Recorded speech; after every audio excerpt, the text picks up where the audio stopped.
Hey everyone, it's Jason Beckerman alongside Derek Kaufman, your two hosts for the Last Days podcast. This week is the second anniversary of the podcast. It was on March 2nd, 2023, that we released our first three episodes covering the last days of Paul Walker, Robin Williams, and Amy Winehouse. And over the ensuing 104 weeks, we have produced an additional 128 episodes, both the scheduled episodes and the special episodes. So to the extent you're interested, the way things work around here is that Jason and I take turns researching each of the people we cover, and then we draft out the script. We typically record the podcast on either Thursday or Friday, and then our two highly skilled and not so highly compensated producers, editors, Wild Young and Branson Quirk, edit out Jason and my mistakes, add the music and the sound bites, make everything nice and glossy, and then upload the episodes for release each Monday.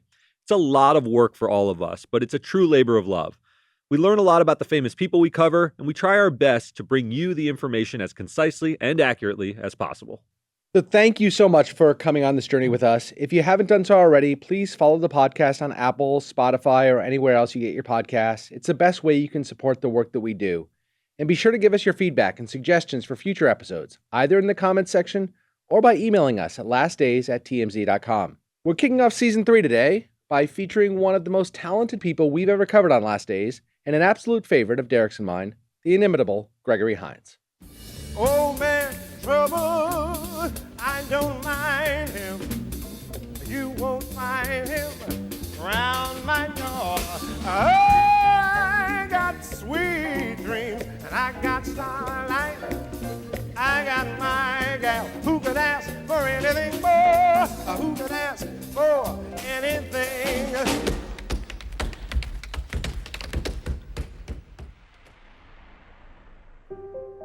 On August 9th, 2003, Gregory Hines, the legendary dancer, actor, and singer who reintroduced tap dancing to generations of Americans decades after the art form's heyday, passed away in Los Angeles with family and friends by his side. Hines had been battling liver cancer for over a year, but kept his illness largely private, continuing to work until his final days. His passing marked the end of an era in American dance, as Hines had redefined the art of tap dance with his innovative style and boundless energy. Through his performances, choreography, and advocacy, he had once preserved the legacy of tap while simultaneously pushing it forward by blending traditional techniques with contemporary influences. Hines had been a prodigy, beginning his career as a tap dancer at just 5 years old, performing alongside his brother, Maurice, in an act known as the Hines Kids. The duo later became Hines Brothers, and eventually Hines, and Dad as their father joined them on drums. But Gregory's individual brilliance soon shined through. By the late 1970s, he had established himself as one of the premier dancers of his generation, blending traditional tap with a more improvisational, contemporary style that made him unique. Debbie Reynolds, who is perhaps the most celebrated dancer of her time in any genre, explained Hines' early appeal, saying he had, quote, an elegance and a coolness that was all his own. He was like no one else in how he could act as a bridge between the old masters and the new generation, and he made tap feel fresh and alive again. By the late 1970s, Hines' knack for combining tap with jazz, funk, and even hip-hop rhythms had made him a legend in the Los Angeles dance scene, and Hollywood came calling. For the next 2 decades, he was cast in a series of hit movies, becoming close friends with Francis Ford Coppola and Mikhail Baryshnikov, starred in blockbusters alongside Richard Gere and Billy Crystal, back when they were two of the biggest movie stars on the planet, won an Emmy and a Tony, and hosted a string of award shows. But no matter how successful his acting career became, he never strayed far from his tap roots. His 1989 film, the semi-autobiographical Tap, co-starred the biggest names in the dance genre, including Savion Glover and Sammy Davis Jr. in his last movie role. Hines' name became synonymous with tap dancing, and yet, at the height of his career, he was so much more. A performer of the highest order across genre and media, a mentor to thousands, and a cultural ambassador for dance around the world. Despite his fame, Hines' last days were marked by his private battle with the illness that would ultimately take his life. Diagnosed with liver cancer in 2002, he chose to keep his condition largely to himself, sharing the news only with his closest friends and family. Even as he fought the disease, he remained dedicated to his craft, continuing to make television appearances and teach young dancers. On August 9, 2003, Hines succumbed to his illness at an LA hospital. Gregory Hines was just 57 years old. I'm Jason Beckerman. I'm Derek Kaufman. This is Last Days, Gregory Hines.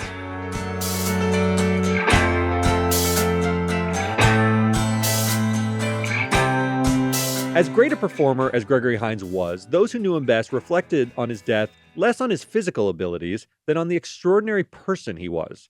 Hines' friend and mentor, the acclaimed actor and dancer Ben Vereen, said Hines, quote, had a way of making you feel like the most important person in the world when you were with him.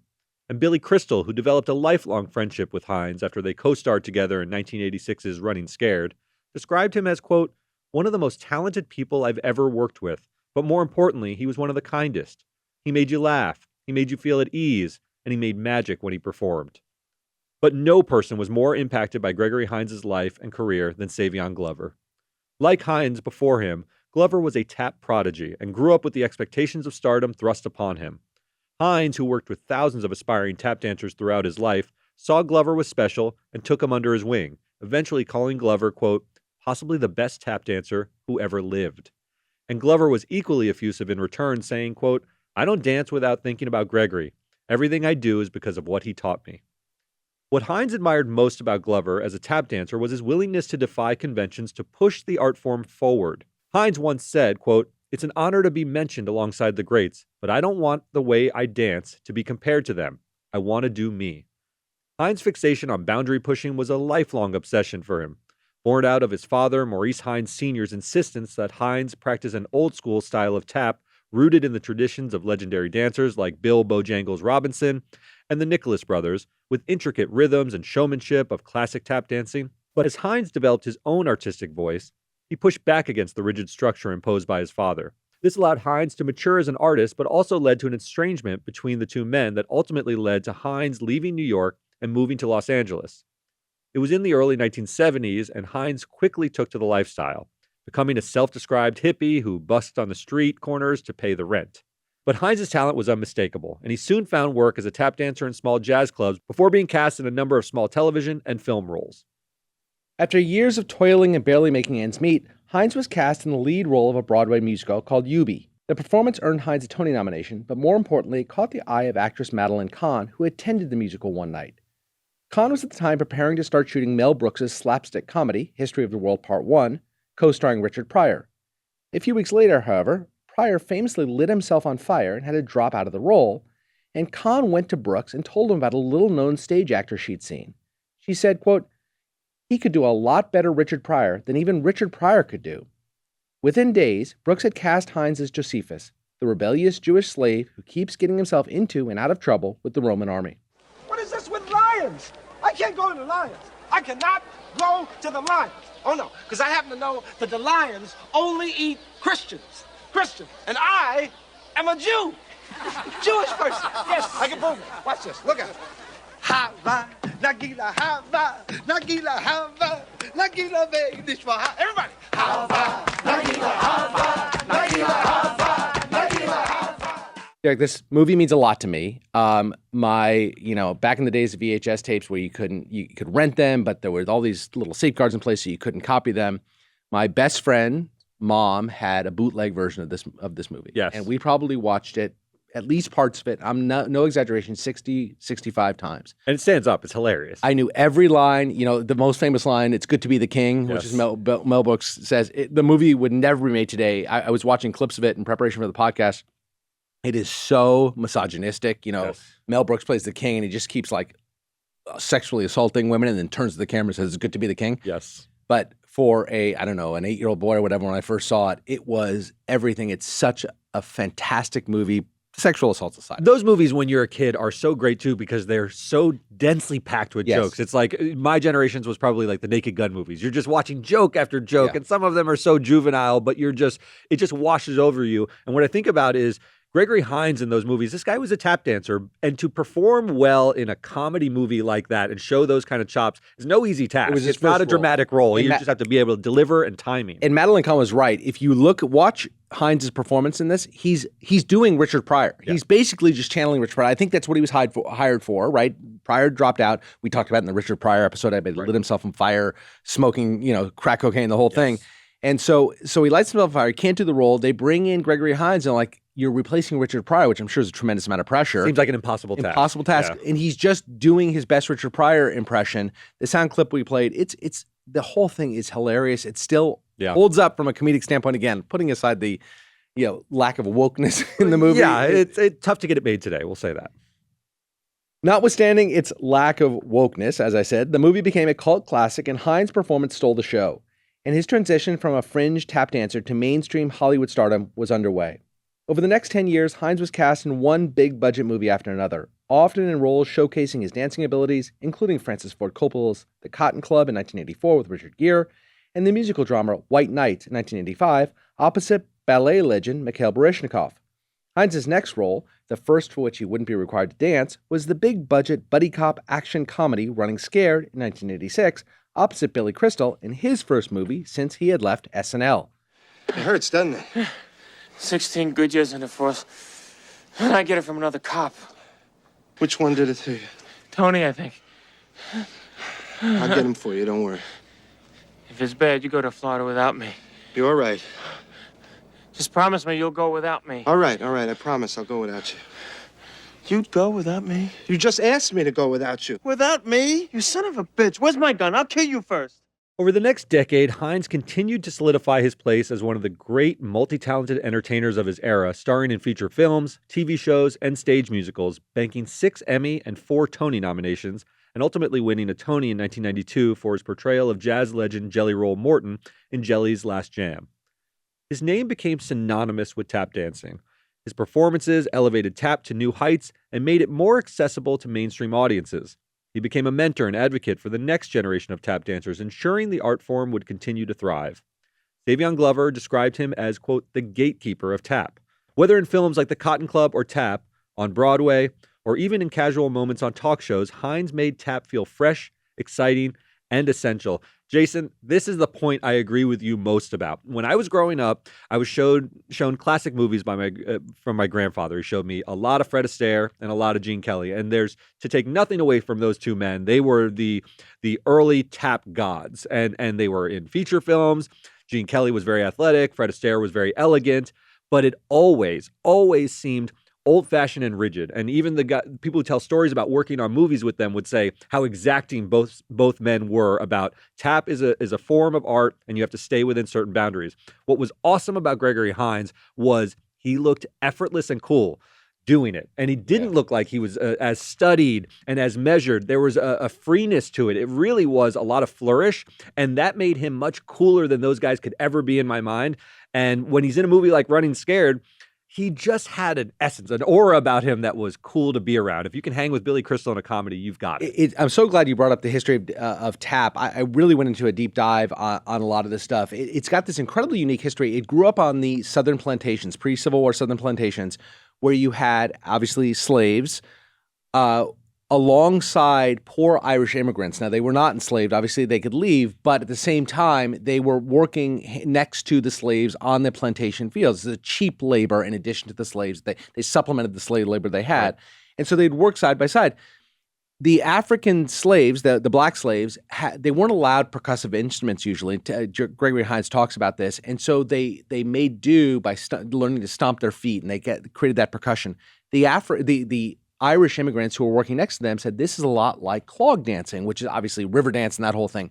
And so they blended their styles. So you talk about Gene Kelly, in that if you ask somebody about the history of tap, it depends who you ask. If you ask an Irishman about the history of tap, it's Gene Kelly. It goes back to clog dancing. If you ask a black man about the history of tap, it's the African slaves who developed it, for entertainment while on the plantation. Yeah. And Gregory Hines has talked about this. I'm not speaking about something I know. He talked about this. Modern tap, especially pre-Gregory Hines, he sort of revolutionized it, but modern tap is this combination of the two. It really, you can't.